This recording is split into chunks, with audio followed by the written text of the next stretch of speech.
Понеделнички стартува најновото издание на Спорт Плюс. Многу спортски информации за денес, затоа останете заедно со нас. Почнуваме по краткиот джингл.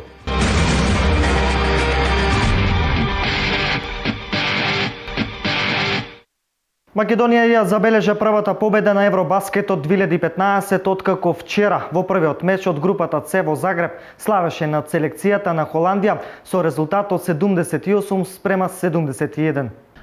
Македонија ја забележа првата победа на Евробаскетот 2015 откако вчера во првиот меч од групата С во Загреб славеше над селекцијата на Холандија со резултат 78-71. Црвено-жолтите одиграа одличен меч во кој од втората четвртина целосно го контролираа резултатот. Хендрикс одигра далеку подобро за разлика од дуелот против Грција. Шутерите беа расположени од далечината, што придонесоа да дојде до овој значаен триумф со кој беше направен огромен чекор напред кон пласман во осмина финалето. Илиевски со 14 поени беше најефикасен во нашиот тим, пред Трајковски и Костовски со по 13 поени беа најефикасни во нашиот табор. Хендрикс исто така беше одличен со 10 поени и 7 скокови, додека Војдон Стојановски реализираше 11 поени. Со негатива од 20 поени Македонија изгуби во првиот надпревар на Евробаскетот во кошарка против селекцијата на Грција со резултат 85-65. Голема поддршка македонската репрезентација имаше и од 2500 македонски фанови на кошарката. Денес е слободен ден на првенството, пошто Македонија утре ќе се сретне со домакинот Хрватска, меч што е на програмата од 21 часот. Вчерашната победа е многу важна за Македонија, бидејќи е за пласма на едно под првите 4 места кои водат во осмина финалето на Евробаскетот. На Македонија е потребна уште една победа во останатите 3 дуели.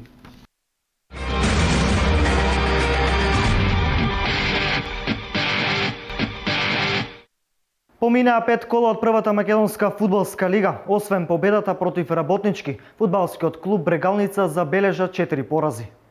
Поминаа 5 кола од првата македонска фудбалска лига. Освен победата против Работнички, фудбалскиот клуб Брегалница забележа 4 порази од Шкендија и Силекс на гости и од Шкупи и Вардар како домакин. Моменталната бодовна ситуација изгледа вака. На првата позиција е Вардар со 13 поени, Шкендија на втората позиција со 12, Силекс 10, фудбалскиот клуб Шкупи со 7 поени, Работнички е на петата позиција со 6 поени, Младост Царев двор со 6 на 6-тото место, Хоризонт Турново со 5 поени, фудбалскиот клуб Брегалница со 3 поени на 8-та позиција, додека пак Ренова и Металург имаат по 1 бод.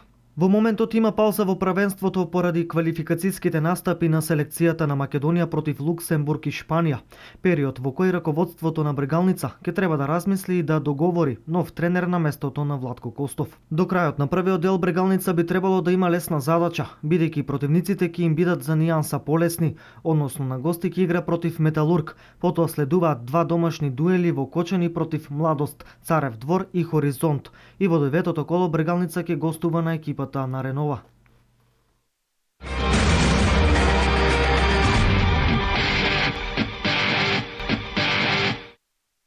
Тројца штипјани ќе учествуваат во вториот дел од првата премиер лига во карате во Истанбул, Турција.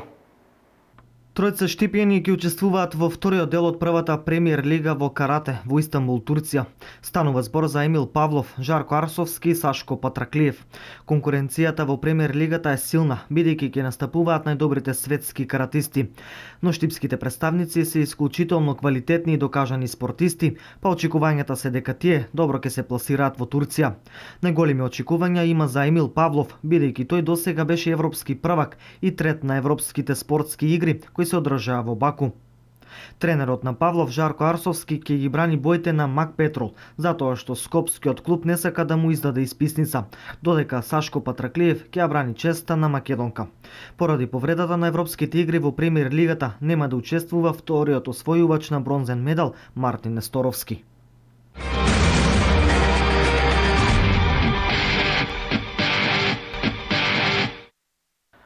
Во вториот надпревар од годинешното првенство, девојчињата на женскиот фудбалски клуб Кочани потешко од очекувањето стигнаа до втората победа. Тие ја совлада екипата на АС Юнајтед. И во вториот надпревар од годинешното првенство девојчињата на женскиот фудбалски клуб Кочани потешко од очекувањата стигнаа до втората победа.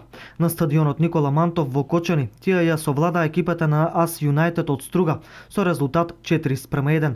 Кочанчанки поведоа во првото полувреме по оправдано досудениот пенал, а додека во вториот дел со поангажирана игра уште 3 пати го матираа голманот на Стружани. Централна фигура на надпреварот беше Кате Милеска, која постигна 3 погодоци, а додека стрелец на четвртиот погодок за жетварките беше Афродита Салихи. Гостинките поразот го ублажија во последната минута од надпреварот. И овој надпревар, како и претходниот, започна точно напладне, па можеби токму и високите температури се причина за слабата игра.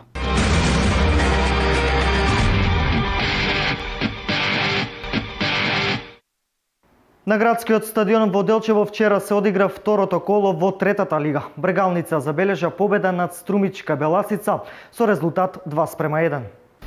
Александар Георгиевски и Мартин Гоцевски беа јунаците на фудбалскиот клуб Брегалница кои што беа стрелци на вчерашниот надпревар кој што се одигра во рамки на второто коло од третата фудбалска лига Исток. На градскиот стадион во Делчево пред околу 500 љубители на фудбалот, Брегалница ја совлада Беласица од Струмица со 2:1.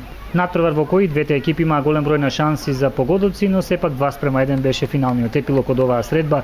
Она што е интересно да се потенцира за овој надпревар е тоа што публиката се враќа на градскиот стадион во Делчево, која што пројави интерес да го проследи дерби надпреварот од второто коло во третата фудбалска лига Исток.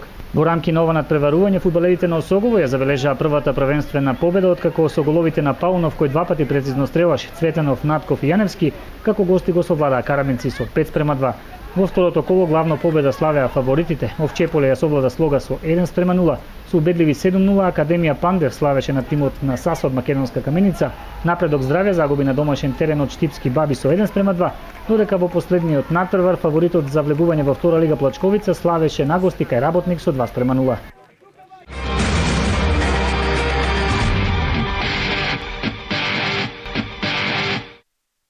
Деветгодишниот Кристијан Воденски од Делчево забележа голем успех во детската лига во борење во грчко-римски стил во Германија. Кристијан Воденски продолжува да гази во грчко-римски стил. Тој е победник во детската лига на Хесен Германија во категоријата до 26 кг, откако со 8:6 го совлада германецот Мац Хагодорн. 9-годишниот Кристијан Воденски со ова докажа дека не заостанува ниту во борењето во грчко-римски стил. Тој со новата победа покажа дека е добро подготвен за предстојните надпревари што го очекуваат и во другите спортови. Инаку малиот Кико го очекува нова борба и тоа на 19 септември во Лимбург, Германија, каде ќе настапи на Европското првенство во бразилско џиу-џицу. Тој доби понуда да земе германско државенство, но се уште е цврсто решен да настапува под македонското знаме, бидејќи е сигурен дека ќе избори пласман за некои олимписки игри.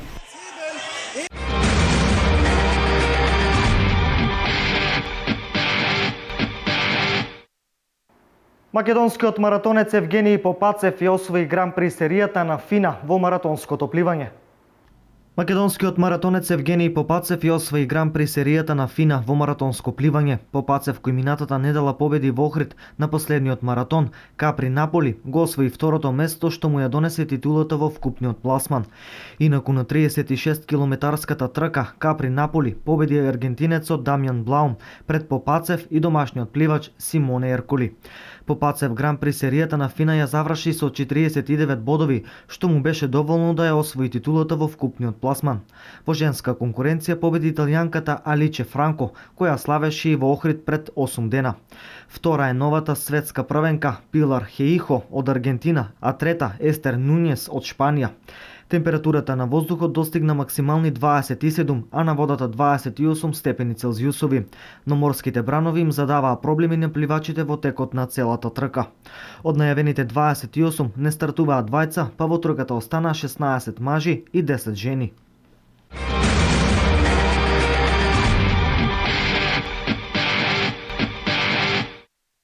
И во новата сезона 2015-2016 година, ракометниот клуб Металург е дел од елитното европско клубско ракометно надпреварување Лигата на шампионите. И во новата сезона 2015-2016 година, ракометниот клуб Металург е дел од елитното европско клубско ракометно надпреварување во Лигата на шампионите. По тој повод клубот стартуваше со продажба на сезонските блок влезници.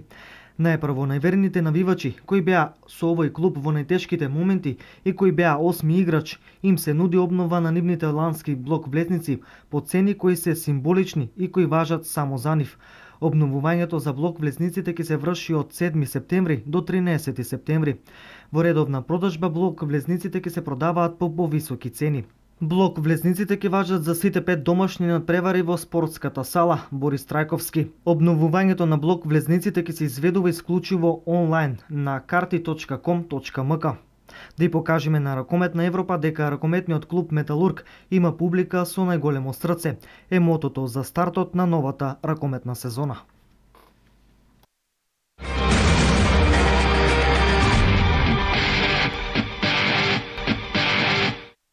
Македонскиот ракометен репрезентативец Наумче Мојсовски, кој во минатата сезона неколку месеци играше во Катар, реши кариерата да ја продолжи во оваа земја. Македонскиот ракометен репрезентативец Наумче Мојсовски, кој во минатата сезона неколку месеци играше во Катар, реши кариерата да ја продолжи во оваа земја. Иако имаше најави, а и неколку понуди да се врати во Европа, средниот бек реши да ја прифати понудата на Ал Џаиш. Минатата сезона Мојсовски заедно со Ренато Вугринец настапуваше во екипата на Лахвија. Мојсовски подготвен ќе пристигне во новиот тим, бидејќи во текот на летото ги одработи подготовките со екипата на Работнички.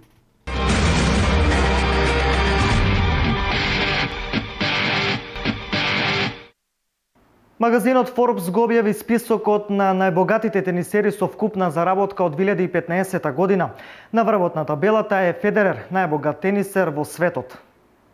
Изминатава година беше златна ера за машкиот тенис во светот, со вкупна заработка од надпревари на врвната тројка Федерер, Џоковиќ и Надал од $250 милиони. Покрај ова, тројцата најдобри тенисери се магнети за рекламни кампањи. Минатата година заработиле вкупно $148 милиони, само од ова, пишува Forbes. На листата на магазинот за тениски играчи кои оствориле најголема заработка во изминатата година, на првото место се најде Федерер со вкупна заработка од $67 милиони во периодот од јуни 2014 година до јуни 2015 година. На второто место се наоѓа Новак Џоковиќ со вкупна заработка од $48,2 милиони. На третото место е Рафаел Надал со $32,3 милиони. Четвртото место го носи Марија Шарапова со $29,7 милиони. Петото место за Серена Вилијамс со $24,6 милиони. Енди Мареј се наоѓа на шестата позиција со $22,3 милиони.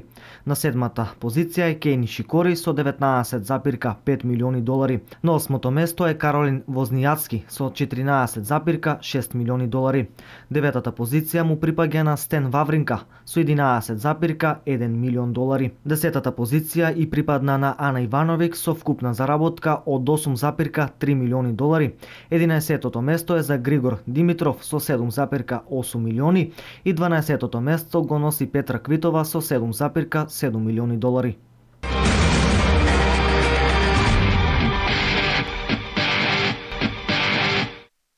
Анализата на италијанскиот весник газета Дело Спорт покажа дека Горан Пандев е трет најплатен играч во Џенова, додека Александар Трајковски е во долната половина во Палермо.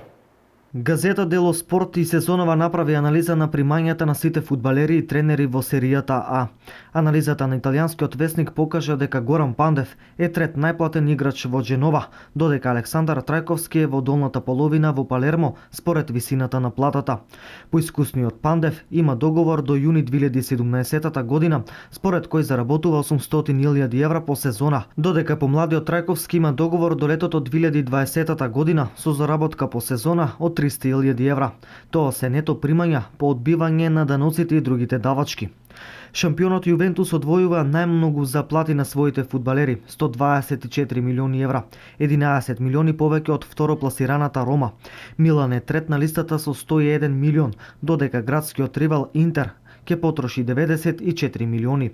Од играчите најплатен останува Даниеле Де Роси од Рома со годишна плата од €6,5 милиони. Роберто Манчини со €4 милиони по сезона е најплатен тренер.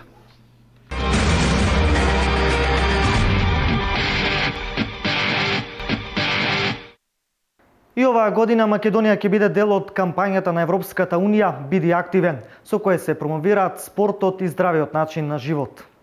И оваа година Македонија ќе биде дел од кампањата на Европската Унија Биди активен, со која се промовираат спортот и здравиот начин на живот. Учесници во предвидените активности од кампањата Биди активен, што ќе се одржи од денес па се до петок, ќе бидат учениците од основните и средните училишта, како и студентите. И годинава Република Македонија ќе биде вклучена во големата кампања на Европската Унија под наслов Биди активен, односно Би актив, со кој што се промовира спортот и здравиот начин на живот низ цела Европа. Владата на Република Македонија преку Министерството за образование и наука и Агенцијата за млади и спорт аплицираше до Европската комисија и доби грант за реализација на два проекти со кои што практично треба да се промовира спортскиот и здрав начин на живот. Ни беше особено задоволство тоа што како Република Македонија сме единствена земја од регионов која што не е земја членка на Европската Унија, а е дел од промотивната активност за одбележување на Европската недела на спортот. Заедно со Агенцијата за млади и спорт во наредните неколку денови, како што впрочем истакна и директорот, ќе бидат реализирани неколку настани во кои што активно учество ќе земат ученици од основните и средните училишта. Целта на оваа кампања на Европската Унија е помасовно вклучување на младите во спортските активности.